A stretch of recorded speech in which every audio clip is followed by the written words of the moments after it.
Untuk meramaikan satu kawasan, itu perlu ada satu jalan besar. Jalan besar itu harus dilengkapi dengan toko-toko, sehingga baru cepat ramai. Summarecon didirikan pada tahun 1975 oleh Bapak Sucipto Nagaria dan rekan-rekannya dengan tujuan utama untuk membangun properti dan mengembangkan kawasan, bermula dari pembangunan lahan tidak produktif seluas 10 hektar di area Kelapa Gading.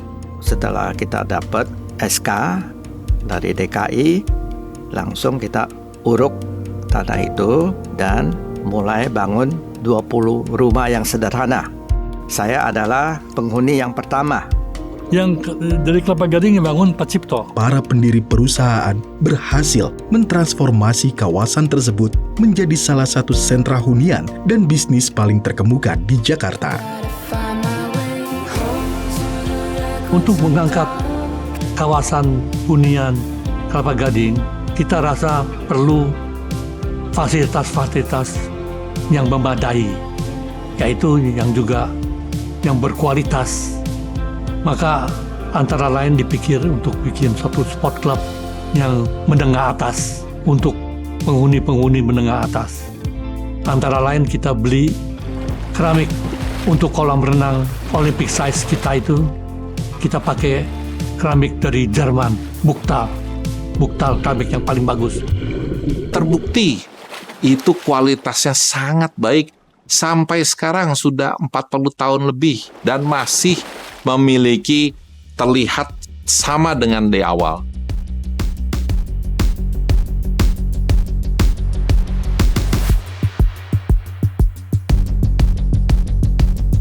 Maka setelah bikin mall, kita juga bikin di sampingnya itu Gading Food City yang terutama merekrut kuliner-kuliner.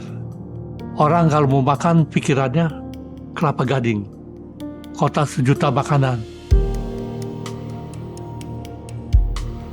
Penjualan kita bagus sekali.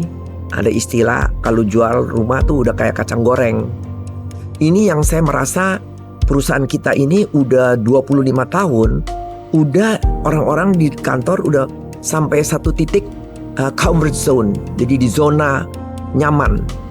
Jadi kayaknya udah rasa udah puas diri. Gak ada innovation, gak mau cari sesuatu yang baru. Ibu mulai dengan program pembaharuan Summarecon. Saya lihat itu adalah mulai ada pembaharuan di Summarecon.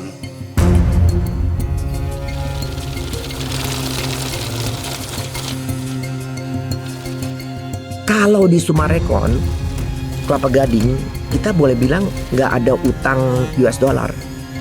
Karena Pak Cipto orang yang konservatif. Jadi nggak mungkin mau expand besar-besar, utang bank besar-besar. Sehingga kita lebih cepat untuk penyelesaian Kelapa Gading, kita lebih cepat. Waktu itu kita jadi 3 hari kerja karena kita juga tahu lagi zaman susah. Kalau kita berhentiin orang ini mau cari kerjaan juga susah kan, nggak ada yang mau terima.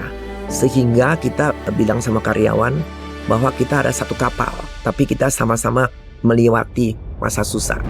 Seiring waktu, Summarecon berhasil membangun reputasi sebagai salah satu pengembang properti terkemuka di Indonesia, khususnya dalam pengembangan kota terpadu atau yang lebih dikenal dengan township. Summarecon membangun township yang mengintegrasikan kawasan perumahan dengan area komersial, didukung oleh beragam fasilitas lengkap bagi para penghuninya. Mall menjadi suatu jantung dari perkembangan sebuah township. Dengan visi menjadi teman sepanjang masa, kita melihat bahwa dengan terus memiliki dan memperbaiki keberlanjutan mall-mall kita bisa terus menemani masyarakat yang tinggal di township kita ini. Di tahun 2004, kami melihat adanya keperluan untuk Kapi Mall Kelapa Gading, supaya dikenal juga tidak hanya dengan kelengkapan belanjanya atau makanannya, tapi juga kelengkapan unsur fashionnya. Dengan adanya platform fashion ini, maka masyarakat menjadi punya kesempatan untuk dilihat dan saling melihat. Kami dapat kesempatan untuk bersama dengan Lakon Indonesia dan Kedutaan Perancis mendukung pelestarian budaya-budaya fashion di Indonesia ini Dan lewat program Pintu Incubator, memberikan kesempatan pada brand-brand muda Indonesia untuk bisa menjadi lebih kuat dan dikenal di kancah nasional bahkan internasional. Kawasan perumahan dari Sumarekon Group itu kenapa disenangi oleh pembeli? Dari hal-hal yang kecil-kecil sampai hal besar, banyak yang kita selalu memikirkan kepada pembeli untuk rumah-rumah yang dibikin secara klaster. Itu orang semua tiap rumah tidak ada pagar besi di depan rumah. Penghijauan juga ditangani oleh komite, klaster komite. Inisiatif begini, tindakan begini, itu dimulai terutama oleh grup Sumarekon. Dan ternyata dengan cara begini, klaster jadi rapi, penghijauannya rapi, malam lampu-lampunya terang. Jadi orang senang tinggal di sana, aman dan nyaman dan bagus. Maka Sumarekon rumah-rumahnya tuh bisa dibeli orang dengan antri dengan apa. Pak Cipto sering, setahu saya ya, waktu itu karena tiap minggu dia ke lapangan. Dia melihat proyeknya. Bangunan kita mesti bukan hanya kita mau cari duit aja, kita mesti memikirkan konsumen kita. Membangun rumah di mana home ya, supaya keluarga ini punya konsep home, tidak hanya satu rumah secara bangunan, tetapi rumah di mana keluarga itu terbentuk di dalamnya dan memiliki kehangatan. Saya percaya detail arsitektur itu sangat penting, dan itu kita mendapatkan komitmen itu juga dari pendiri kita, Pak Cipto. Jadi untuk residential property itu kita sangat mementingkan kualitas yang harus kita berikan adalah yang terbaik dengan spesifikasi yang sudah kita janjikan kepada customer. Nah itu no compromise. Kemampuan Sumarekon kini telah berkembang di segala bidang real estate, mencakup pengembangan arsitektur, teknik, manajemen proyek dan konstruksi, perencanaan tata kota, infrastruktur, teknik desain berkelanjutan, manajemen kota terpadu, hingga manajemen properti. Arahan dari Pak Cipto dalam arti kata komitmen adalah bahwa Sumarekon harus komitmen kepada satu, tentunya kepada karyawan, kedua kepada seluruh stakeholder seperti kontraktor, supplier, agent properti, dan yang paling utama adalah komitmen kepada konsumen atau customer kita. Sumarekon itu sangat dipercaya dan dicintai oleh konsumen. Dalam penjualan perdana saat itu, kami meluncurkan 2 klaster sekaligus. Ternyata penjualan perdana diserbu oleh jumlah pendaftar saat itu mengalami oversubscribe. 475 rumah terjual habis hanya dalam waktu 6 jam. Setelah selesainya penjualan perdana yang sangat sukses, Ibu Cipto dengan tegas mengingatkan kami semuanya bahwa dengan penjualan perdana Sumarekon Bekasi yang telah sukses, perilaku kita semua harus tetap low profile dan humble. Perusahaan maju itu banyak hal yang harus diperhatikan. Jadi tentu mesti ada SDM yang bagus ya. Mesti ada budaya perusahaan yang bagus. Ada budaya perusahaan yang bagus. Karyawan-karyawan semua ada patokan. Sehingga dari atas sampai bawah bekerja semua dengan teratur.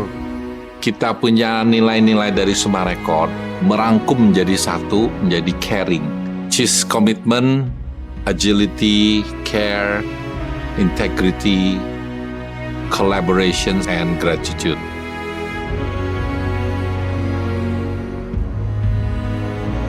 Kita melihat bahwa ada dorongan untuk memiliki tipe-tipe fasilitas kota yang baru. Tipe fasilitas kota yang mengarah ke art creation, ya, atau kreasi seni, art appreciation, ya, bagaimana dia bisa mengapresiasi seni musik, seni tari, seni drama, lalu juga tempat untuk entertainment, maupun juga sports atau well-being. Berkat kombinasi pengetahuan, keterampilan, karyawan berdedikasi, serta komitmen terhadap pelanggan dan pemasok, Sumarekon dikenal atas keandalan, keahlian, dan kemampuannya dalam melaksanakan serta menyelesaikan proyek pengembangan properti. Keberhasilan ini telah terbukti di berbagai lokasi seperti Kelapa Gading, Serpong, Bekasi, Bandung, Karawang, Makassar, Bogor, Crown Gading, dan Tangerang. Kita selalu mementingkan detail dan kita selalu mencari continuous improvement, di mana kita percaya bahwa visi Indonesia Emas 2045 itu beresonansi di kita. Kita juga percaya itu dan kita mau sama-sama berjuang bersama pemerintah untuk mencapai itu. Selama setengah abad, Sumarekon selalu menjadi yang terdepan dalam pembangunan perkotaan di Indonesia dengan integritas, kualitas, dan pemikiran yang berwawasan ke depan. Di masa mendatang, kami tidak hanya akan terus membangun masyarakat yang hijau, cerdas, dan berkelanjutan, tetapi juga berinvestasi dalam pendidikan, budaya, dan nilai-nilai kehidupan, serta bekerja dengan generasi mendatang untuk menciptakan masa depan yang berkelanjutan dan sejahtera.